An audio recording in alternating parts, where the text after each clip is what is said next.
Everyone. तो अभी जो हम टॉपिक कंटिन्यू कर रहे हैं वो है क्वाड्रेटिक इक्वेशंस, और क्वाड्रेटिक इक्वेशन पे हम लोग थे एक्सरसाइज 4.2 के ऊपर। ठीक है ना, एक्सरसाइज 4.2 हम कंटिन्यू कर रहे थे। एक्सरसाइज 4.2 जो आपकी दी हुई है, ठीक है, उस एक्सरसाइज 4.2 में हमने क्वेश्चन नंबर सेकंड जो था आपका वर्ड प्रॉब्लम्स था, ठीक है ना, वो कंप्लीट कर चुके थे। और आज के जो हम वीडियो में देखने वाले हैं वो क्वेश्चन नंबर 3 और क्वेश्चन नंबर 4।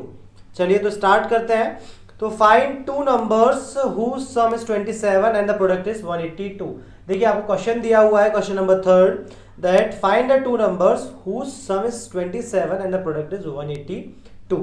ठीक है ना, मतलब ऐसे दो नंबर्स फाइंड करिए जिनका सम क्या दिया है 27 और प्रोडक्ट देके रखा हुआ है 182। देखिए कई बच्चों के पास क्वेरीज आई थी कि उन्होंने ये बोला है कि सर हमें ये समझ में नहीं आता है कि अगर एग्जाम में जब जाते हैं तो लीनियर इक्वेशंस इन टू वेरिएबल है और क्वाड्रेटिक इक्वेशंस है, इनके क्वेश्चंस ऑलमोस्ट एक जैसे दिखते हैं वर्ड प्रॉब्लम्स, तो समझ में नहीं आता है कि कौन सा हमें दो इक्वेशन लेके सॉल्व करना है, कौन सा एक सिंगल इक्वेशन लेके सॉल्व करना है क्वाड्रेटिक इक्वेशन। तो देखिए पहली बात तो जो क्वेश्चंस इस तरीके से बने हुए होते हैं कि डेफिनेटली अगर वो लीनियर इक्वेशंस इन टू वेरिएबल का क्वेश्चन होगा तो वो ऑटोमेटिकली आपके दो इक्वेशन में ही सॉल्यूशन उसका फाइंड होगा, आप एक इक्वेशन में कन्वर्ट नहीं कर पाएंगे। ठीक है, सेकेंडली अगर हो भी जाता है कि कंडीशन ऐसे आती है तो जो क्वाड्रेटिक इक्वेशंस होती है ना, अगर वो उसका क्वेश्चन हुआ, ठीक है, मतलब अगर कोई क्वेश्चन क्वाड्रेटिक चैप्टर का हुआ, क्वाड्रेटिक इक्वेशंस चैप्टर का हुआ, तो डेफिनेटली उसकी जो कंडीशंस है वो आखिरी में जाके एक इक्वेशन फॉर्म कर ही लेंगी, भले ही आप दो अलग अलग वेरिएबल ले लो, मगर जब आप जैसे जैसे क्वेश्चन को आगे फॉलो करते चलोगे वो कंडीशंस अलग अलग इक्वेशंस भी जो होंगी वो एक इक्वेशन को फॉर्म कर ही लेंगी। ठीक है, तो पहली बात तो ये क्लियर हो गई। सेकेंडली लीनियर इक्वेशन वाले जो क्वेश्चन होते हैं, लीनियर इक्वेशन टू वेरिएबल वाले क्वेश्चन होते हैं, उसमें क्या होता है कि जो क्वेश्चन दिया है उसमें कभी भी दो वेरिएबल्स की कंडीशन को मल्टीप्लाई करने नहीं कहा जाएगा। ठीक है ना, दो इक्वेशंस की जो कंडीशन होती है उन्हें मल्टीप्लाई करना बहुत ही एक्सेप्शनल केस में किया जाता है लीनियर इक्वेशंस इन टू वेरिएबल में, और मेरे हिसाब से ऐसे क्वेश्चंस आपको नहीं है। ठीक है, और जो क्वाड्रेटिक इक्वेशन है उसमें आपको दो जो वेरिएबल्स हैं अगर आप ले भी लेते हैं तो एक कंडीशन बीच में ऐसी हमेशा आएगी जिसमें आपको उनका प्रोडक्ट करना मिलेगा, और जब आप दो वेरिएबल्स को प्रोडक्ट करोगे तो एक्स वाई अगर इस फॉर्म में आ गए तो देखिए लीनियर इक्वेशन टू वेरिएबल में आपके दोनों प्रोडक्ट जो दोनों वेरिएबल्स हैं मल्टीप्लिकेशन में कभी नहीं आएंगे, वो दो या तो प्लस या तो माइनस में रहेंगे। तो ध्यान रखें कि जहां प्रोडक्ट वाली कंडीशन आ रही है ना, जहां क्वेश्चन के बीच में कौन सी कंडीशन आ रही है, प्रोडक्ट वाली आ रही है, तो डेफिनेटली इंडिकेट कहां कर रही है, आपको क्वाड्रेटिक इक्वेशन चैप्टर के क्वेश्चन की तरफ इंडिकेट कर रही है कि जो क्वेश्चन है वो क्वाड्रेटिक इक्वेशन चैप्टर का है। तो आप ध्यान रखेंगे अगर प्रोडक्ट वाला वर्ड बीच में आ रहा है तो वो क्वाड्रेटिक इक्वेशन चैप्टर का क्वेश्चन होगा। क्लियर है, चलिए आगे बढ़ते हैं। तो क्वेश्चन दिया था कि ऐसे दो नंबर्स फाइंड करिए जिनका सम 27 हो। सबसे मेन कंडीशन हमें मिल गई है कि दो नंबर्स जिनका सम 27 हो, तो हम क्या मान लेते हैं, देखिए एक्सरसाइज 4.2 क्वेश्चन नंबर आपका 3 है ये, हम मान लेते हैं let the first number be, let the first number be x, पहला नंबर एक्स मान लो। तो क्या बोला गया भाई, सेकंड कंडीशन क्या दी है कि दोनों को जोड़ने पे क्या है 27 है, इसका मतलब क्या दिया है कि first number plus second number equal to 27।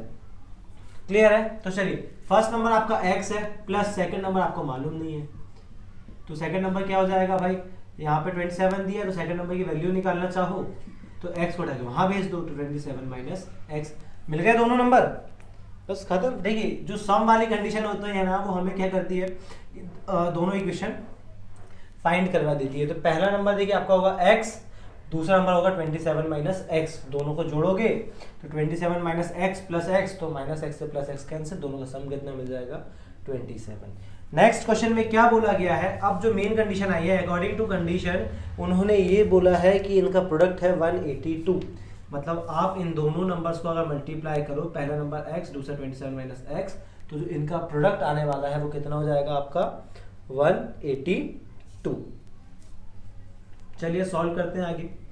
तो इक्वेशन आगे बनाते हैं, 27 इंटू एक्स हो जाएगा 27x minus x into x, x square equal to 182। Again x square positive चाहिए, इन दोनों उठा के वहां भेज दो, तो एक्स स्क्वायर वहां जाएगा तो प्लस का एक्स स्क्वायर, 27 वहां जाएगा तो माइनस का 27x।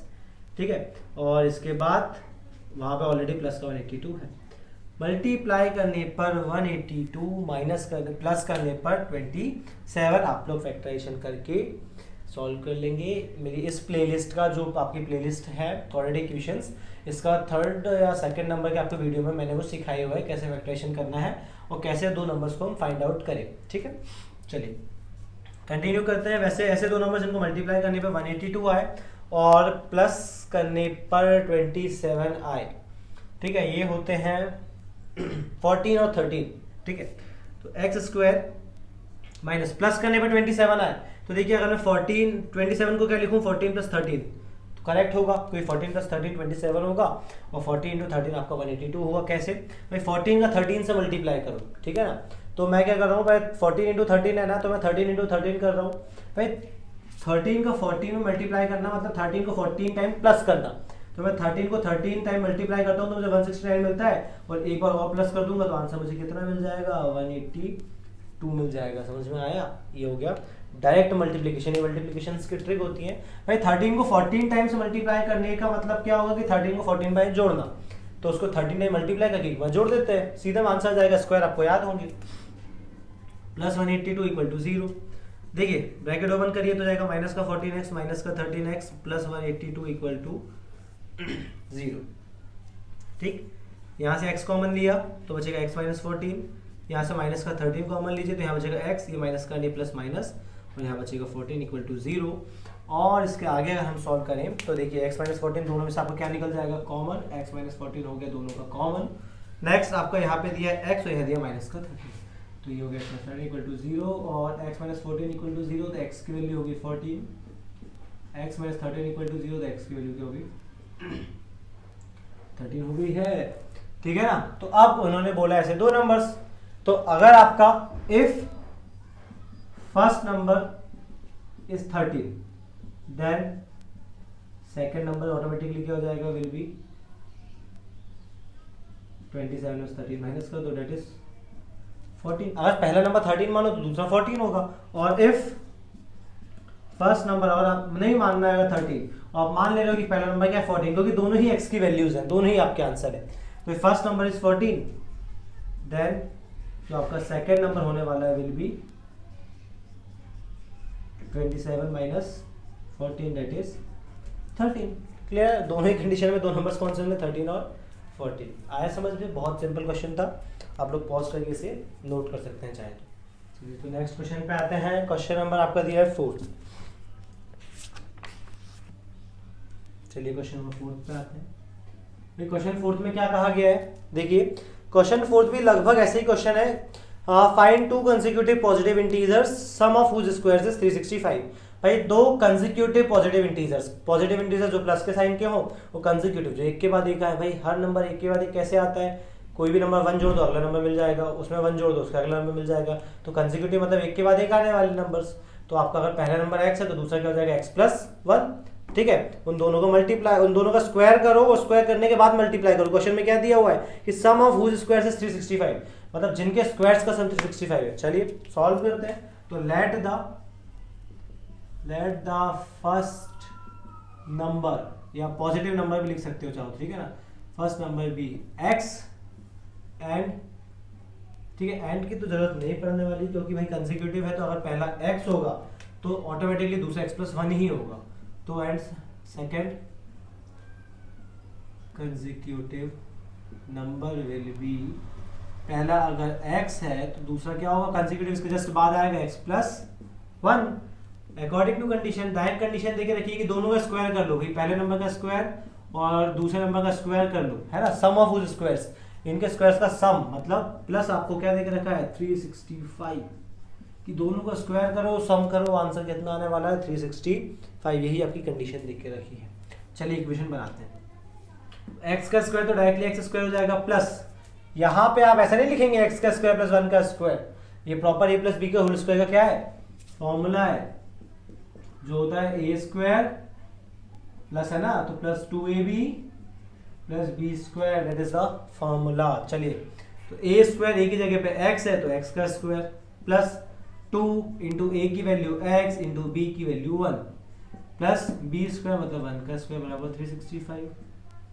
चलिए सॉल्व करते हैं। x square plus x square हो गया 2x स्क्वायर, यहाँ आपका बचेगा 2 इंटू एक्स 2x प्लस का 1 365 को भी यहाँ ले आओ तो माइनस का 365 इक्वल टू 0। भाई इक्वेशन बना है तो देखो ये आपका 2x स्क्वायर प्लस का ये हो जाएगा 2x, और ये प्लस माइनस माइनस 365 में समझ गया तो 364, और 365 बड़ा था इसलिए माइनस का साइन।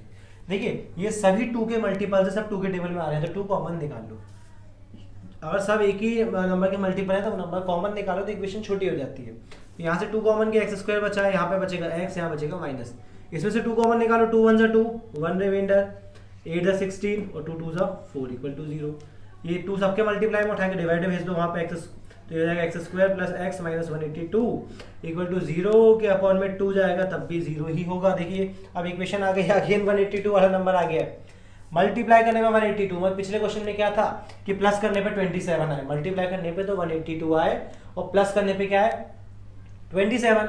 यहाँ बोला है कि मल्टीप्लाई करने पर फिर 182 आए, मगर अब प्लस के लिए क्या करना है माइनस करना, और यहाँ क्या आना चाहिए 1। तो देखिए हमने पिछले क्वेश्चन में क्या लिया था 13 और 14, तो 13 और 14 पिछले क्वेश्चन में हमें प्लस करना था, तो 13 प्लस 14 27 हो रहा था, ठीक है। इस क्वेश्चन में क्या करना माइनस करना है और मल्टीप्लाई करने पे वही आया 182। तो देखिए 14 में से 13 को माइनस करूंगा तब भी माइनस करने पे क्या आ रहा है 1 ही आ रहा है, ठीक है, मतलब नंबर्स तो वही हो गए भाई। मल्टीप्लाई करने पर 182 दोनों कंडीशंस में था, ठीक है, ठीक है। तो हमने दो नंबर चूज किए 14 और 13। पहले क्वेश्चन में क्या था प्लस करना था, आंसर 27 आए, तो 13 और 14 दो को प्लस करने पर 27 आता। इस क्वेश्चन में माइनस करना, आंसर 1 आए, इसमें 14 और 13 आप ले सकते हैं, 14 इंटू 13 182 और 14 माइनस 13 1 हो गया।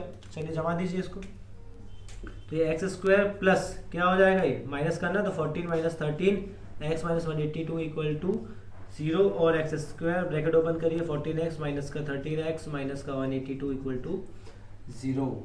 क्लियर है। चलिए सॉल्व करते हैं। तो आगे वाले इन दोनों में से x कॉमन लिया, यहाँ बचेगा x, यहाँ बचेगा 14, ठीक है। ये बीच का minus as it is, 13 common ले लो क्योंकि आपको केवल x चाहिए है। यहाँ पे देखिए, तो यहाँ पे आप x बचाना तो 13 को हटाना ही पड़ेगा, तो यहाँ क्या बचेगा x, और इस साइन का इफेक्ट पीछे जाना पड़ता ही है, तो ये माइनस का ये माइनस का जाएगा, साइन चेंज होता है, प्लस यहाँ बचेगा 14 को केवल 82 जो है वो 13 के टेबल में 14 टाइम्स में आता है। तो x प्लस 14 दोनों में से कॉमन लिया, यहाँ बचेगा x माइनस 13 इक्वल टू 0।